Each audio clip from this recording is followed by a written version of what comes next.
नमस्कार दोस्तों, स्वागत है आपका आईटीआई एग्जाम सॉल्यूशंस में। दोस्तों आज हम इसरो एचएसएफसी क्वेश्चन सीरीज का पार्ट 15 कंप्लीट करने वाले हैं और इसका पूरा सॉल्यूशन आपको मेरी वेबसाइट में मिल जाएगा। तो चलिए दोस्तों क्वेश्चन सॉल्व करना स्टार्ट करते हैं। क्वेश्चन नंबर 11 है, electrolyte used in nickel cadmium batteries. Nickel cadmium battery में प्रयुक्त इलेक्ट्रोलाइट कौन सा होता है? A NaOH, B dilute HCl, C KOH and D H2SO4। तो निकल कैडमियम बैटरी में हम कौन सा इलेक्ट्रोलाइट यूज करते हैं? हम उसमें पोटेशियम हाइड्रोक्साइड इलेक्ट्रोलाइट यूज करते हैं। और पोटेशियम हाइड्रोक्साइड को क्या बोला जाता है?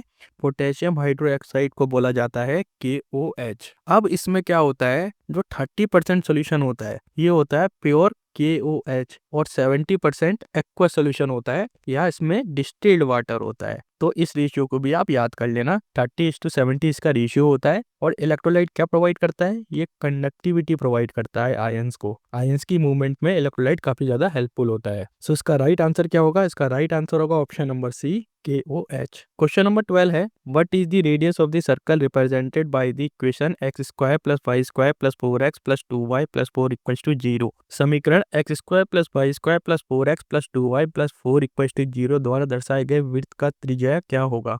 तो स्टैंडर्ड इक्वेशन ऑफ सर्कल क्या होती है, पहले हम ये देख लेते हैं। स्टैंडर्ड इक्वेशन ऑफ सर्कल वो होती है x - h² + y - k² = r²। तो हमारे पास जो इक्वेशन ये दे रखी है x² + y² + 4x + 2y + 4 = 0, इसको हम कुछ इस तरीके से अरेंज करेंगे। अब इसको अरेंज करेंगे किस तरीके से देख लेते हैं। तो पहले लिखते हैं x², फिर 4x लिख देते हैं +4, देन बचा क्या? y² + 2y, इतना बचा। तो ये किसका फॉर्मूला बन गया? ये बन गया x² + 2 के होल स्क्वायर का फॉर्मूला। अगर इसको भी हमें y + 2 के स्क्वायर का या y + 1 के स्क्वायर का फॉर्मूला बनाना है तो क्या करना होगा? y² + 2y, अगर इसमें +1 और -1 कर दें तो +1 -1 आपस में कट जाएंगे, तो इक्वेशन में कुछ भी चेंजेस नहीं होंगे। तो इसको हम किस तरह से लिख सकते हैं? y + 1 के स्क्वायर - 1 = 0। अब हमारे पास दो इक्वेशन आ चुकी है, एक इक्वेशन ये हो गई, एक इक्वेशन y + 1 का होल स्क्वायर ये हो गई =1। तो अगर हम इसको कंपेयर करें तो -h क्या हो जाएगा? 2 हो जाएगा, ये और ये सेम। -k क्या हो जाएगा?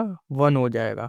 इसको कंपेयर करा इसके साथ। और अगर रेडियस को कंपेयर करें तो रेडियस कितनी हो जाएगी? 1 हो जाएगी। तो इसकी रेडियस कितनी निकल के आई? 1 निकल के आई। सो ऑप्शन नंबर ए 1 यहाँ पे इसका राइट ऑप्शन होगा। क्वेश्चन नंबर 13 है, sum of 3 consecutive even integer is 24। What is the product of the number? 3 क्रमागत सम पूर्णकों का योग 24 है, संख्याओं का गुणनफल क्या होगा? तो इसको हम सॉल्व करते हैं। Let the first integer be x। हमने पहले इंटीजर को x मान लिया, तो दूसरा इंटीजर क्या हो जाएगा? x + 2। थर्ड इंटीजर x + 4, क्योंकि इवन इंटीजर की बात चल रही है। फॉर एग्जाम्पल मान लेते हैं कि अगर हमारा पहला इंटीजर 2 हुआ तो दूसरा इंटीजर कितना हो जाएगा? 4 हो जाएगा, तीसरा इंटीजर 6 हो जाएगा, और तीनों को क्या करना है? ऐड करना है। तो ये हो जाएगा आपका x + x + 2 + x + 4 = कितना है? 24। तो ये हो जाएगा 3x + 6 = 24। 3x = 24 - 6 which is equal to 18, और 18/3, तो x की वैल्यू क्या आएगी? 6 आएगी। तो पहला इंटीजर कितना हो गया? पहला इंटीजर हमारा x था तो वो 6 हो गया। दूसरा इंटीजर क्या हो जाएगा?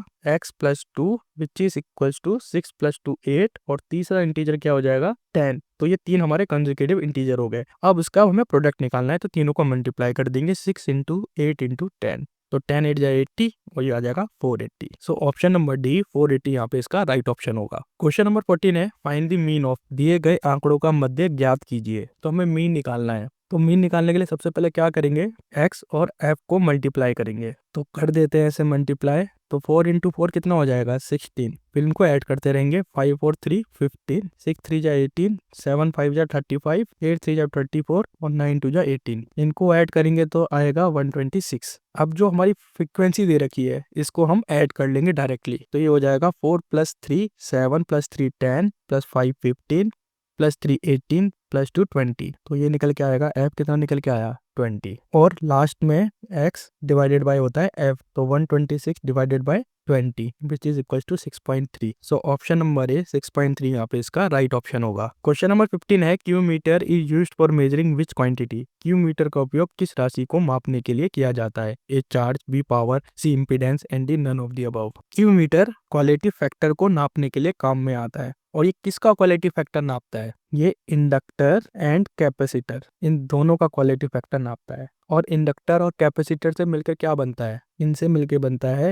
इम्पीडेंस। तो इसका मतलब क्वालिटी फैक्टर क्या नापता है? इम्पीडेंस को नापता है। और क्वालिटी फैक्टर का जो प्रिंसिपल होता है वो रेजोनेंस के ऊपर बेस्ड होता है। दैट मीन्स एक स्पेसिफिक फ्रिक्वेंसी के ऊपर जब इंडक्टिव और कैपेसिटिव रिएक्टेंस एक दूसरे को कैंसिल आउट करते हैं उस समय क्या होता है? मैक्सिमम करंट फ्लो करता है। और इसका एक फॉर्मूला भी होता है, Q factor equals to VC upon V. यहाँ पे वीसी क्या है? कैपेसिटर वोल्टेज, और वी क्या है? Apply voltage. So option number C यहाँ पे इसका राइट ऑप्शन होगा। क्वेश्चन नंबर 16 है, soldering is done on wire joint to improve. तार के जोड़ों पर सोल्डरिंग का उपयोग डैश को बेहतर बनाने के लिए किया जाता है। A conductivity, B ductility, C bonding strength and D tensile strength.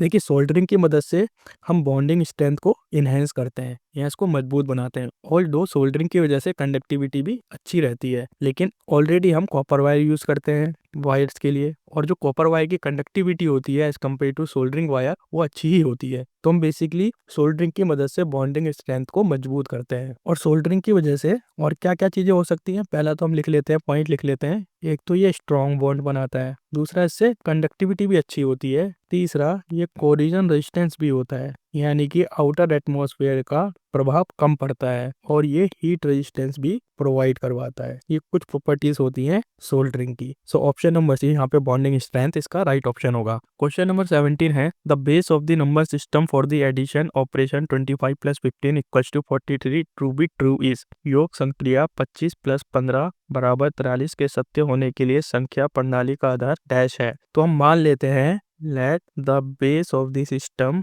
B X. देखिए, जितने भी सारे क्वेश्चन है ना, ये सारे क्वेश्चन इस रूम में पूछे जा चुके हैं। ये वही क्वेश्चन है, ये कोई नए क्वेश्चन नहीं। आपको लग रहा होगा कि ये क्वेश्चन थोड़े टफ हैं, लेकिन ये सारे क्वेश्चन ऑलरेडी इस रूम में पूछे जा चुके हैं। तो 25 का बेस क्या बन जाएगा? 25 base of x 2x + 5। Same 15 base of x कितना बन जाएगा? x + 5। और 43 बेस ऑफ x कितना हो जाएगा?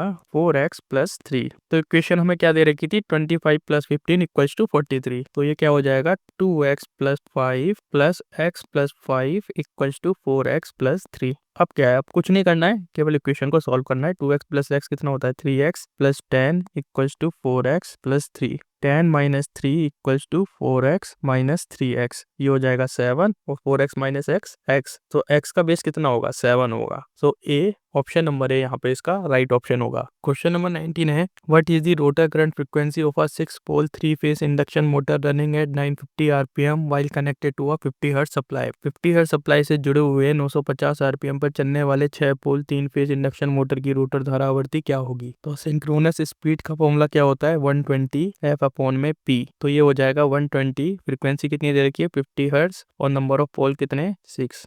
तो स्लिप का फॉर्मूला क्या होता है? स्लिप होता है synchronous speed minus rotor speed upon में सिंक्रोनस स्पीड। तो सिंक्रोनस स्पीड कितनी है? 1000। रोटर स्पीड हमें गिवन है 950 अपॉन में 1000। इसको आप सॉल्व करेंगे तो कितना आएगा? 0.05। अब हमें क्या निकालना है? इसमें रोटर फ्रीक्वेंसी निकालनी है, जिसे हम लिखते हैं FR। तो रोटर फ्रीक्वेंसी कितनी होती है? Slip into frequency. तो स्लिप कितनी है अभी? 0.05। फ्रीक्वेंसी कितनी दे रखी है? 50। तो ये हो जाएगी 2.5 हर्ट्ज। सो ऑप्शन नंबर डी 2.5 हर्ट्ज यहाँ पे इसका राइट ऑप्शन होगा। क्वेश्चन नंबर 20 है, an ideal transformer has 1000 turns on its primary and 50 turn on its secondary. The driving voltage in the primary side is 200 volt and load resistance is 5 ohm. Calculate the input power. एक आदर्श transformer में इसके प्राथमिक भाग पर 1000 ton तथा द्वितीयक भाग पर 50 टन होते हैं। प्राथमिक भाग में ड्राइविंग वोल्टेज 200 वोल्ट है तथा लोड प्रतिरोध 5 ओम है। इनपुट पावर की गणना करें।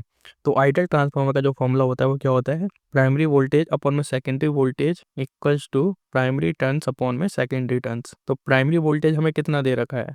प्राइमरी वोल्टेज हमें 200 वोल्ट दे रखा है। सेकेंडरी वोल्टेज हमें निकाल लेना है। प्राइमरी टर्न्स कितनी है? 1000, और सेकेंडरी टर्न्स कितनी है? 50। तो इस जीरो से ये जीरो कट जाएगा, और ये कट जाएगा 20 टाइम्स, और ये कट जाएगा 10 टाइम्स। तो वोल्टेज कितना निकल के आएगा? 10 वोल्ट। ये हमारा सेकेंडरी वोल्टेज हो गया। तो पावर डिलीवर्ड कितना हो जाएगा? वो हो जाएगा V² अपॉन में R। और तो V² कितना है यहाँ पे? 10 का स्क्वायर यानी कि 100। और रेजिस्टेंस कितना है? रेजिस्टेंस यहाँ पे दे रखा है 5 ओम। तो पावर डिलीवर्ड कितनी हो गई? 20 वाट। अब आइडियल ट्रांसफॉर्मर के केस में क्या होता है? जो इनपुट पावर होती है वो आउटपुट पावर के बराबर होती है। तो अगर आउटपुट पावर 20 वाट है तो इनपुट पावर कितनी होगी, 20 वॉट ही होगी। सो ऑप्शन नंबर बी यहाँ पे इसका राइट ऑप्शन होगा। दोस्तों अगर आपको ये वीडियो पसंद आए तो प्लीज़ इस वीडियो को लाइक कीजिए, हमारे चैनल को सब्सक्राइब कीजिए एंड थैंक्स फॉर वॉचिंग।